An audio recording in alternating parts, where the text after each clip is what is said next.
সাল্লাল্লাহু আলাইহি ওয়াসাল্লাম বলতেছেন গীবত তাকেই বলা হয় যে ক্বালা যিকরু আখাকা বিমা ইয়াকরাহা, যে তুমি তোমার ভাইয়ের বিষয়ে যা কিছু বলতেছো এটা যদি তার ভেতরে থাকে, যে তুমি তোমার ভাইয়ের বিষয়ে যা কিছু আলোচনা করতেছো একজনের কথা আরেকজনের কাছে যা লাগাইতেছো, এটার নাম হইতেছে গীবত।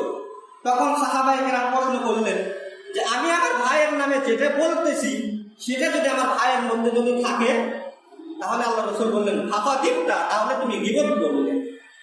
আর যদি তার ভেতরে না থাকে তাহলে ফাকাত বাহাত্তা, তুমি তার নামে মিথ্যা অপবাদ দিলে। যদি তার ভেতরে অপরাধটা থাকে তাহলে তুমি তার নামে গীবত করলা, আর যদি তার নামে অপবাদটা যদি না থাকে তাহলে তুমি তার নামে মিথ্যা অপবাদ দিলা। তো এই যে একটা গীবত করা আর একটা মিথ্যা অপবাদ দেওয়া, এর শাস্তি সম্পর্কে আল্লাহ রাসূল কি বলেন? আল্লাহ পাক কালামে পাকের সূরা হুজুরাতের 12 নম্বর আয়াতের ভিতরে বলতেছেন যে লা ইয়াগতাবাদুকুম বাবা, তোমরা একে অপরের সাথে গীবত করো না, একে অপরের বিষয়ে সমালোচনা করিও না। কেন করবে না? তোমরা কি তোমার আপন মোরা ভাইয়ের গোশত খাওয়াকে কি কেউ পছন্দ করো? আল্লাহ পাক বলতেছেন তোমরা কি কেউ কি তোমার আপন মোরা ভাইয়ের গোশত খাওয়াকে কেউ পছন্দ করো? আল্লাহ পাক নিজেই বলতেছেন নিশ্চয় তোমরা তা পছন্দ করো না। যেমন ভাবে আপন মোরা ভাইয়ের গোশত খাওয়াকে তুমি অপছন্দ করো, ঠিক তেমন ভাবে গীবত, শিকায়াত, পরনিন্দা, চুগলখড়ি একে একজনের দোষ আরেকজনের কাছে লাগায় দেওয়া তুমি বিরত থাকো, অপছন্দ করো। কারণ আল গীবাতু আশাদ্দু মিনাজ জিনা, গীবত জিনার চাইতেও মারাত্মক গুনাহ। জিনার গুনাহ আল্লাহ মাফ করবে, কিন্তু গীবতের গুনাহ আল্লাহ পাক রব্বুল আলামিন মাফ করবে না। কেননা আল্লাহ তাআলার কাছে দুই ফোঁটা চোখের পানির মূল্য সবচেয়ে বেশি। দুইটা ফোঁটার মূল্য আল্লাহ তাআলার কাছে সবচেয়ে বেশি। একটা হইতেছে শহীদ জিহাদের ময়দানে শহীদের শরীরের রক্তের ফোঁটা আল্লাহ তাআলার কাছে সবচেয়ে বেশি। আর দুই নম্বরে আল্লাহ রাসূল হাদিসে কুদসিতে বলেন লাউ কানাত যুনুবুকা বালাগাতিস সামা, যদি তোমার গুনাহটা যদি আসমান পর্যন্ত পৌঁছে যায় আর ওই গুনাহটা যদি আল্লাহ তাআলার হক হয়, তুমি যদি আল্লাহ তাআলার কাছে যদি চোখের পানি ছেড়ে দিয়ে কান্না করতে পারো, আল্লাহ পাক রব্বুল আলামিন তার হক মাফ করে দিবে।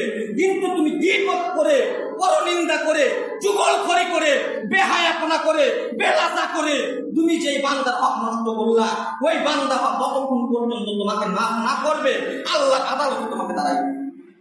কথা বলেন ঠিক না? মুসলমান ভাইয়েরা, এখন আসি এই গীবত।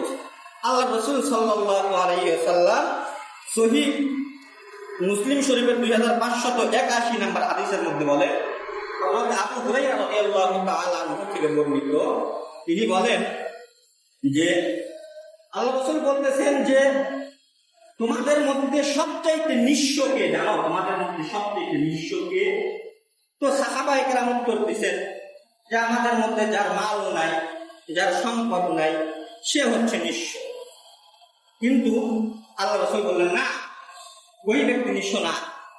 নিঃস্ব তো সেই ব্যক্তি যার আমল নামায় নামাজের আমল থাকবে, হজের আমল থাকবে, যাকাতের আমল থাকবে, যার আমল নামায় রোজার আমল থাকবে, দান সৎকার আমল থাকবে, সব কিছু আমল সোহাদার আমল নামায় থাকার পরেও আমল নামা শূন্য হয়ে যে জাহান্নামে যাবে, আমার উম্মতের মধ্যে সেই উম্মত সবচেয়ে নিঃস্ব। সাহাবায়ে কেরাম প্রশ্ন করলেন তাহলে সেই উম্মতটা কে?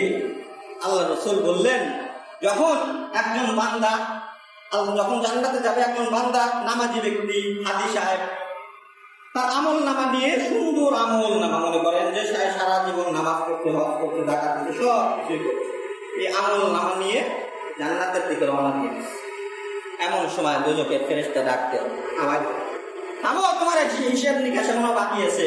আল্লাহ আদালতের ইনসাফের বিচার এখনো কায়েম হয় নাই। কিসের হিসাব?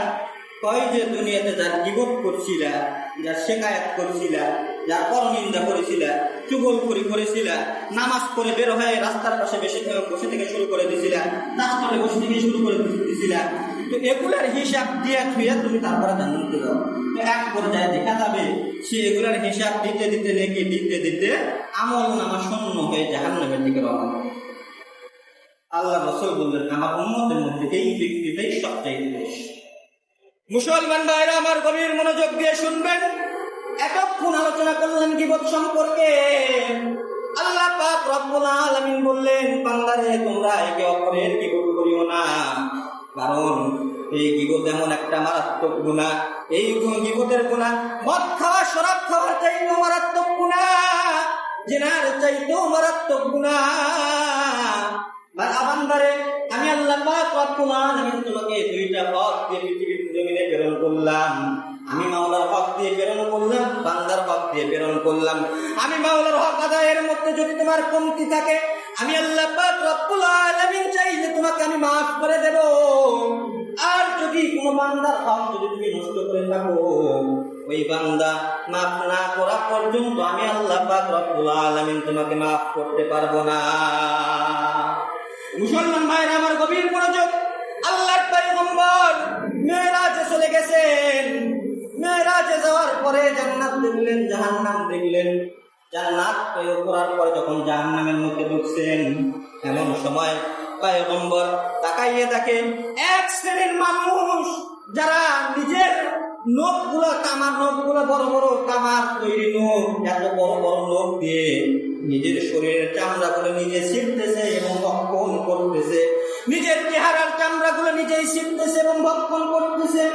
আল্লাহর পয়গম্বর জিবরাইলকে ডাক দিয়ে বললেন, ভাই জিবরাইল, এরা কারা? এরা নিজের শরীরের চামড়াগুলো, বস্তুগুলো কেন করে করে খাইতেছে? জিবরাইল আলাইহিস সালাম ডাক দিয়ে বললেন, এরা ওই সমস্ত লোক যারা দুনিয়াতে একজন আরেকজনের পরনিন্দা করেছিল। এরা ওই সমস্ত লোক যারা দুনিয়াতে গীবতের মধ্যে লিপ্ত ছিল। মুসলমান ভাইরা আমার, গভীর মনোযোগ। আরেকটা হাদিসের মধ্যে বর্ণনা আসছে, পয়গম্বর হাবিবে কিবরিয়া বিশ্বনবী সাল্লাল্লাহু আলাইহি ওয়াসাল্লাম যখন আরেকটু সামনের দিকে অগ্রসর হইলেন, দেখলেন এক শ্রেণীর মানুষ পচা পচা রক্ত খাইতেছে, পচা পচা পুঁজ খাইতেছে। এই পচা পচা রক্ত আর পুঁজগুলো যখন ভক্ষণ করতেছে, তখন পেটের নাড়ি ভুড়ি গুলা পিছনের রাস্তা দিয়ে বের হয়ে যাইতেছে। আল্লাহর পয়গম্বর জিবরাইলকে ডাকতে বললেন, ভাই এরা কারা? এরা ওই সমস্ত লোক যারা মানুষের সামনে এক কথা বলতো এবং পিছনে এক কথা বলতো। আপনাদের মনে তো মানুষের মধ্যে মনে হয় গুণাগুলিগুলো, আপনারা আলহামদুলিল্লাহ অনেক ভালো।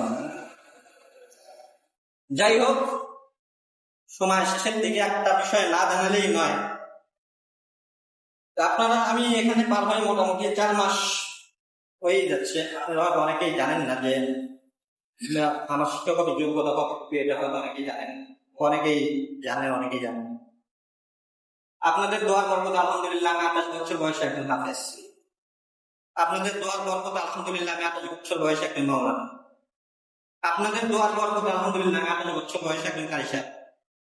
আলহামদুলিল্লাহ আপনাদের দোয়ার বরকতে আমি একজন মুফাসসির সাহেব। এরপরেও আপনাদের দোয়ার বরকতে আল্লাহ পাক রব্বুল আলামিন মুআল্লিম ঘোষণা করেছে। তো যেটা বলতে চাচ্ছিলাম, ভুল ভ্রান্তি, মানুষ যতই শিক্ষিত হোক না কেন, ভুল ভ্রান্তি মানুষের হবে। আউয়ালুন নাসি, আমাদের আদি পিতা আদম আলাইহিস সালাম তিনি ভুল করেছেন, তার সন্তানরা ভুল করবে, এটাই স্বাভাবিক। তবে একজন শিক্ষিত লোকের ভুল ধরতে গেলে কিন্তু আপনাকে ওই পর্যায়ে শিক্ষিত হতে হবে। যেমন আমি এখানে 4-5টা ডিগ্রি নিয়ে আপনার এখানে বসছি, আমার ভুল যদি আপনি ধরতে যান, হয় আমার সম পরিমাণ ডিগ্রি আপনার থাকতে হবে, অথবা তার চাইতে বেশি থাকবে। এজন্য যদি কেউ এরকম আশঙ্কা করে থাকেন যে আমার ইমাম সাহেব বাস্তবেই ভুল করতেছে, তাহলে আমাকে ধরিয়ে দেন, আমি নগদ 50,000 টাকা পুরস্কার ঘোষণা করব।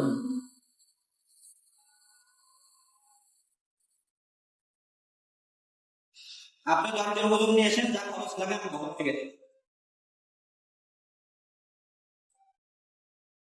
যে কথা বলতেছিলাম, এই যে আপনার হাতে একটা হাদিস বললাম, আল্লাহ পাক রব্বুল আলামিন মুসলিম শরীফের 107 নম্বর হাদিস, 1 নম্বর খণ্ড, হাসরের ময়দানে 3 শ্রেণীর মানুষের দিকে ঘৃণার নজরে তাকাবে, তাদের সাথে কথা বলবেন না, লাহুম আযাবুন আযীম, তাদেরকে কঠিন আযাব দেওয়া হবে। তার মধ্যে এক শ্রেণীর মানুষ আছে যারা ওলামায়ে কেরামকে অসম্মানের দৃষ্টিতে দেখে, ওলামায়ে কেরামের চুপ করে বেড়ায়, যারা অল্প বিদ্যা নিয়ে বেশি বিদ্যাওয়ালাদের সঙ্গে সঙ্গে লাগতে যায়। তো এই বিষয়ে আল্লাহ রাসূল সাল্লাল্লাহু আলাইহি ওয়াসাল্লাম বলেন, কুন আলিমান আও মুতাআল্লিমান আও মুঈনান আও মুহিব্বান ওয়ালা তাকুন খামিসান তাহুদিকা। যদি কোনো ব্যক্তি কোনো ওলামায়ে কেরামের পিছনে যদি লাগে, যদি কোনো রকম দোষ ছাড়াই যদি ওলামায়ে কেরামের পিছনে লাগে, আল্লাহর রাসূল বলে গেছেন, আপনি পাহাড় দেখেছেন, পাহাড়ের উচ্চতা দেখেন নাই, বাঘ দেখেছেন, বাঘের গর্জন শুনেন নাই, ওলামায়ে কেরাম দেখেছেন, ওলামায়ে কেরামের কদর সম্পর্কে আপনার জানা নাই, ওলামায়ে কেরামের ইজ্জতে যদি হামলা করেন, খোদার কসম ওয়ালা তাকুন খামিসান ফাতুলিকা, মৃত্যুর আগে মুখ বাঁকা হয়ে অন্ধকার পাবে। কার কথা এটা? বিশ্বনবীর কথা। কোনো সন্দেহ আছে? সন্দেহ আছে? আল্লাহ পাক রব্বুল আলামিন আমাদেরকে হেদায়েত দান করুন। সকলেই বলেন আমিন। আল্লাহ পাক রব্বুল আলামিন গীবত শিকায়ত পরনিন্দা থেকে আমাদের হেফাজত করুন। সকলেই বলেন আমিন। ওয়া আখিরু দাওয়ানা আলহামদুলিল্লাহি রাব্বিল আলামিন। যারা সুন্নাত করেন নাই